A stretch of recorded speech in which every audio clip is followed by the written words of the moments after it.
ஓம் தத்புருஷாய வித்மகே வக்ரதுண்டாய தீமஹி தன்னோ தந்தி பிரசோதயாத். குரு பிரம்மா குரு விஷ்ணு குரு தேவோ மகேஸ்வராய. அனைவருக்கும் கோடான கோடி நமஸ்காரங்களை தெரிவித்துக் கொள்கிறேன். மார்கழி மாத பலன்கள்.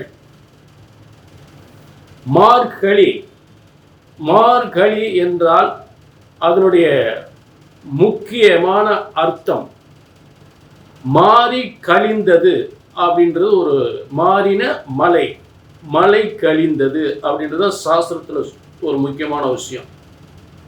மார்கழியோட மலை கழிந்து விட்டது. அது மட்டும் அல்ல, உலகத்தில் யாரெல்லாம் என்னென்ன துன்பங்கள், தொழில் பிரச்சனைகள், வருமான பிரச்சனைகள், கடன் பிரச்சனைகள், கணவன் மனைவி பிரச்சனைகள், சொத்து பிரச்சனைகள், இப்படி எல்லாருக்கும் ஏற்பட்ட பிரச்சனைகளுக்கெல்லாம் ஒரு விடிவு காலம், அதற்கெல்லாம் அந்த பிரச்சனைகளுக்கெல்லாம் ஒரு முடிவு, முற்றுப்புள்ளி, ஒரு புதிய பாதை, ஒரு புதிய நோக்கு உருவாக்குவது. இந்த அதாவது உலகத்தில் மிகப்பெரிய தர்ம யுத்தம் அப்படின்னு சொல்லக்கூடியது இந்த மகாபாரத யுத்தம். அந்த மகாபாரத யுத்தம் முடிவடைந்தது இந்த மார்கழி மாதம்தான். அப்பேற்பட்ட உலகத்திற்கே விமோச்சனம் ஏற்பட்ட அப்படிப்பட்ட மார்கழி மாதத்தினுடைய அற்புதமான சிறப்பு. ஆகவேதான் அனைத்து ஆலயங்கள், அதாவது எல்லா தெய்வங்களும் நம் வேண்டுதலை காது கொடுத்து கேட்கக்கூடிய ஒரு முக்கியமான மாதம், தருணம். மற்ற மாதங்களை விட இந்த மார்கழி மாதம்தான் ஒவ்வொரு தெய்வத்தின் அனுகிரகம் ஒவ்வொருவருக்கும் கிடைக்கக்கூடிய, அவரவர் இஷ்ட தெய்வங்கள், அவரவர் குல தெய்வங்கள், அவரவர் இஷ்ட தெய்வங்கள் உங்களுடைய முழு குறையும் கேட்டு அதற்கான ஒரு ஆசீர்வாதம் வழங்கக்கூடிய ஒரு முக்கியமான மாதம். பாரத போரில் பீஷ்மர் அம்புப்படுகையில் இருந்து உத்தராயண காலம் என்று சொல்லக்கூடிய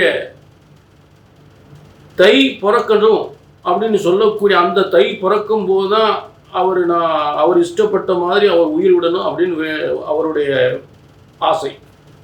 ஏன்னா பீஷ்மர் அவர் மனசுல நினைச்சாதான் அவர் உயிர் விட முடியும். அப்படிப்பட்ட மகாபாரத யுத்தம், தர்ம யுத்தம் வெற்றி அடைந்து பீஷ்மர் அம்பு படகில் இருந்து உத்தராயண காலம் தை மாதத்தை எதிர்கொண்டிருக்கக்கூடிய ஒரு சிறந்த தெய்வீக மாதம். அத்தனை ஆலயங்களும் மார்கழி மாதம் அந்த 4:30 to 6 அற்புதமான உச்சிகால பூஜை என்று சொல்லக்கூடிய அனைத்து பூஜைகளும், 6 கால் பூஜை என்று சொல்லக்கூடிய அனைத்து பூஜைகளும் ஏற்படும். எல்லா ஆலயங்களுமே அந்த மார்கழி மாதம் ஏன் அதிகாலை, அந்த காலத்தில் வீட்டுக்கு பஜனை வரும் அப்படின்னா அதுக்கு காரணம் அவ்வளவு முக்கியத்துவமான மாதம். அப்போ அந்த மாதத்தில் இப்போ இன்னொரு விஷயம், தர்ம யுத்தம் நடந்ததுன்னு சொன்ன பார்த்தீங்களா? அப்போ இந்த மார்கழி மாதம் சூரியன் எங்கே இருக்காரு அப்படின்னு பார்த்தீங்கன்னா தனுசுல. அப்போ ஏன் அதாவது ஒவ்வொரு கிரகமும் காரணத்தோடு தான் ஒவ்வொரு கிரகம் ஒரு இடத்துல அமர்கிறது என்றால் தெய்வத்தினுடைய விதி, பிரம்மனுடைய விதி. அப்ப உலகத்திற்கே ஒளி தரக்கூடிய, உலகத்திற்கே நன்மைகள் தரக்கூடிய சூரியன் அந்த மார்கழி மாதம் எங்க இருப்பார்? தனுசுல. இப்ப தனுசுல அத்தனை கிரகங்களுமே இங்க வந்து உட்கார்ந்துரும் இந்த மார்கழி மாதம். ஆக இந்த மார்கழி மாதம் அந்த தனுசுடைய அடையாளம் என்ன? அம்பு பாதி, அதாவது அந்த குதிரையில் பாதி உடல் அந்த மனிதனுடைய உடல், பாதி உடல் வந்து அந்த குதிரையினுடைய உடல். அம்பு விடுவது போல் யுத்தம். அப்ப அந்த யுத்தம் என்பது மகாபாரத யுத்தம் என்பது மார்கழி மாதம் நடந்திருக்கிறது. எப்படிப்பட்ட அருமையான ஒரு ஒரு உண்மை பார்த்தீங்களா? அப்படிப்பட்ட உங்களுடைய தர்ம யுத்தம் வெல்லக்கூடிய ஒரு மாதம். சரி, ஆக இப்ப எல்லா ராசிக்குமே இந்த மார்கழி மாத பலன்களை நாம் தொடர்ந்து, அதாவது அருமையா பார்க்க போறோம். ஒவ்வொரு ராசிக்கும் அற்புதமான மார்கழி மாத பலன்களை பார்ப்போம். சரிங்களா? இது திரும்பவும் சொல்ல பொதுவான பலன். உங்க தனிப்பட்ட ஜாதகத்தில் தான் நீங்க என்ன சாதிக்க போறீங்க, இப்போ என்ன செய்ய போறீங்க, உங்களுக்கு என்ன தசாபுத்தி நடக்குது, இந்த தசாபுத்தினால உங்களுக்கு என்னென்ன யோகங்கள் ஏற்படும் அப்படின்றத உங்க தனிப்பட்ட ஜாதகம் மட்டும் தான் சொல்லும். சரிங்களா? கீழே நம்பருக்கு நோட் பண்ணிக்கலாம், ஒரு அப்பாயின்மெண்ட் வாங்கிக்கலாம். மார்கழி மாத பலன்கள் நல்லா கவனிங்க. கடகராசினியர்களே, உங்களுக்கான மார்கழி மாத பலன்கள். கடகத்தில் மார்கழி மாதம் ஆரம்பிக்கும் போது அமோகம் அற்புதமாக உச்சம் பெற்ற கிரகத்தால் பல செல்வங்களோடு பல பதவி யோகத்தோடு மிகப்பெரிய முன்னேற்றத்தை தற்போது அடைந்து கொண்டு தான் இருக்கிறீர்கள். ஏன்னா உங்களுக்கு காலபுருஷ தத்துவத்துக்கு பாக்கியாதிபதி என்று சொல்லக்கூடிய 9ஆம் அதிபதி, அதே போல கடகராசிக்கும் பாக்கியஸ்தானம், காலபுருஷ தத்துவத்துக்கு பாக்கியஸ்தானம், கடகராசிக்கும் பாக்கியஸ்தானம், இந்த ரெண்டும் சேர்ந்து உங்கள் ராசியில் உட்கார்ந்துருக்கும் போது தனத்திற்கும் செல்வத்திற்கும் பொருளாதாரத்திற்கும் பதவி யோகத்திற்கும் நல்ல எந்தவித பாதிப்பும் இல்லை. அடுத்தது இந்த மார்கழியில் என்ன ஒரு மாற்றம் ஏற்படுதுன்னா, மார்கழி 6ஆம் தேதி முதல்ல குரு வக்கரமாகி அது பின்னாடி, அதாவது உங்களுக்கு மிதுனத்துக்கு போயிறார், 12ஆம் இடத்துக்கு போயிறார். ஒரு விஷயத்தை நல்லா புரிஞ்சுக்குங்க. 12ஆம் இடம் அப்படின்றது பெரிய பாதிப்பு கண்டிப்பாக ஏற்பட போவதில்லை. ஏன்னா அவர் 6ஆம் அதிபதியாகத்தான் 12ல் போகிறார். அப்போ 6ஆம் அதிபதியாக 12ல் போகும்போது, பாக்கியாதிபதியாக 12ல் போகும்போது, தந்தையின் மூலம் சொத்துக்கள், பதவியின் மூலம் இடமாற்றம், நல்ல சொத்து சுகங்கள், செல்வங்கள் சேர்றது, சேமிப்பாகிறது, சொத்து சுகங்கள் பெறக்கூடிய இடம் தான். 12ஆம் இடத்துல போய் கிரகங்கள் நல்ல ஸ்ட்ராங்காக இருந்தால் சொத்து சுகங்கள், நல்ல வருமான முன்னேற்றங்கள் கண்டிப்பாக ஏற்படும். என்ன கொஞ்சம் பயணங்கள் ஏற்படும். சரிங்களா? ஆக 6ஆம் தேதி 12ஆம் இடத்துலேருந்து விபரீத ராஜயோகம். அதனால் குரு 12ஆம் இடத்துக்கு தற்போது போகிறாரு. திரும்ப உங்களுக்கு 2026 மிகப்பெரிய உங்கள் இடத்துக்கு வரப்போகிறாரு. 2026 எப்போக்கு பிறக்குது? மார்கழி 17ல் பிறந்துருது. அப்போ இந்த புத்தாண்டு பலன்களை சிறப்பாக பார்ப்போம். அதை பற்றி விரிவாக தெளிவாக பார்ப்போம். சரிங்களா? அடுத்தது இந்த மார்கழி 7ல் உங்களுக்கு சுக்கிரன் தனுசுக்கு ஏற்கனவே சூரியன் செவ்வாய் அந்த மார்கழியில் என்றாலே சூரியன் தனுசில் தான் இருப்பார். இப்போ ஏற்கனவே செவ்வாய் அந்த இடத்துல இருக்கார். இப்போ புதன் அந்த இடத்துல போய் அதாவது சுக்கிரன் முதல்ல சேர்றார். மார்கழி 7ல் சுக்கிரன் அந்த சூரியன் செவ்வாயோடு சுக்கிரன் சேர்ந்துடுறார். அடுத்து மார்கழி 10ல் இந்த புதன் அங்கே போய் சேர்ந்துடுறார். அப்போ எத்தனை கிரகம் இருக்குது?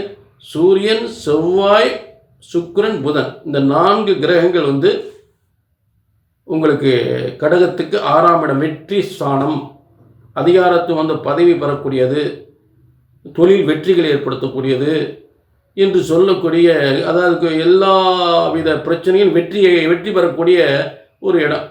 அதில் மாற்றமே இல்லை. வெற்றி ஸ்தானம் தான் அதுக்கு அர்த்தம். புரிஞ்சுட்டிங்களா? ஆக உங்களுக்கு அங்கே எங்கே உட்காந்துருக்க, உங்களுக்கு தனஸ்தானாதிபதி சூரியனும் உட்கார்ந்துருக்கார். தனஸ்தானாதிபதி கடகராசிக்கு 2ஆம் இடத்து அதிபதியும் அங்கே உட்கார்ந்துருக்கார். அப்போ உங்களுக்கு முடக்கப்பட்ட வருமானங்கள், எதிரிகள், உங்களுக்கு ஆகாதவங்க என்ன பணம், காசு பணத்தை முடக்கி வச்சுருந்தா அந்த பணம்லாம் சேர்ந்துடும். புரிஞ்சுட்டிங்களா? ஆக எதிர்காலத்தில் 2026 ஒரு நல்ல ஒரு சொந்த தொழிலுக்கோ, ஒரு வியாபாரத்துக்கோ, வருமானத்திற்கோ, நல்ல ஒரு முன்னேற்றத்திற்கோ இந்த 2026 மார்கழி பிறக்குது. அடுத்து தை பிறக்க போகுது. இதுக்கெல்லாம் கிரகங்கள் தயாராகிக்கிட்டு இருக்கு. இப்போ மார்கழி மாதம் இத்தனை கிரகங்களும் இந்த தனுசில் உட்காந்துருக்கு. உங்களுக்கு 6ஆம் இடம் பதவி யோகத்தையும், தொழில் யோகத்தையும், வியாபாரத்தையும், நல்ல ஒரு அதிகாரத்துவம் வாய்ந்த பதவி தரக்கூடிய இடத்துல தான் இருக்குது. ஆக சொந்த தொழிலில் தொழிலாளர் சொந்தமாக ஒரு 10 பேர், 20 அவங்கவுங்க தகுதிக்கு தகுந்த மாதிரி ஒரு 5 பேர் இருக்கலாம் வேலையாட்கள், ஒரு 500 பேர் இருக்கலாம், இப்படி 5000 பேர் வேலாக்கலாம். அப்படிப்பட்ட தொழிலெலாம் பண்ணக்கூடிய நிலை. புரிஞ்சுட்டிங்களா? சிலருக்கு மருத்துவம் சார்ந்த தொழிலில் மிகப்பெரிய முன்னேற்றம் அடையக்கூடிய வாய்ப்புகள் இருக்குது. டாக்டர் டாக்டர் நிறைய பேர் இருப்பாங்க. கடகராசி டாக்டர் அவங்களுக்குலாம் அற்புதமாக இருக்குது. 2026 பிறக்க போகுது மார்கழி 16. அப்போ மார்கழி 17 மார்கழி 17 2026 பிறக்க போகுது. அப்போ அதனுடைய விரிவான பலன்கள் 2026 புத்தாண்டு பலன்களை விரிவாக பார்ப்போம், உங்களுக்கு தெளிவாக பார்க்கலாம். புரிஞ்சுட்டிங்களா? இப்போ அடுத்ததாக 8ஆம் இடத்தில் இருக்கக்கூடிய சனி ராகு உங்களுக்கு எந்தவித பாதிப்பும் ஏற்படுத்த போவதில்லை. வருமானம் தான் அதிகப்படும். எதிர்பாராத வருமானங்களை கொடுக்கறது சனி ராகு போட்டி போட்டுக்கிட்டு தருவாங்க. திடீர் எதிர்பாராத வருமானங்களை கொடுக்கறதுல சனி ராகு போட்டி போட்டு கொடுப்பாங்க. அதனால் அந்த பாதிப்பும் இல்லை. புரிஞ்சுட்டிங்களா? சரி, இதுதான் இப்போ அடுத்து என்ன உங்களுக்கு மாற்றம் எல்லாமே இந்த மார்கழி 17 புத்தாண்டு பிறந்துருது. அதில் சிறந்த யோக பலன்களை புத்தாண்டு பலன்களாக விரிவாக தெளிவாக நம்ம பார்க்க போகிறோம். சரிங்களா? இது பொது பலன். உங்கள் தனிப்பட்ட ஜாதகத்தை பார்க்கணும்னா கீழே நம்பர் இருக்குது. இன்னும் அடுத்து தை பிறக்க போகுது. தையில் என்ன திட்டங்கள் போடுறீங்களோ அந்த திட்டத்துக்கெல்லாம் கிரகங்கள் தனியாக நல்ல ஒரு மாற்றத்தை ஏற்படுத்திக்கிட்டு இருக்கு. புத்தாண்டுக்கு நீங்கள் ஒரு சாதனை படைப்பதற்காக கிரகங்கள் மாறிக்கிட்டு இருக்கு. அப்போ அந்த புத்தாண்டு பலன்களை நம்ம விரிவாக பார்க்கலாம். புரிஞ்சுட்டிங்களா? ஆக உங்களுடைய தனிப்பட்ட ஜாதகத்தை பார்க்கணும். 2024 என்ன தான் சாதிக்க போகிறீங்க அப்படின்றது தெளிவாக தெரிஞ்சுக்கணும்னா கீழே நம்பருக்கு நோட் பண்ணிட்டு ஒரு அப்பாயின்மெண்ட் வாங்கிக்கோங்க. சரிங்களா?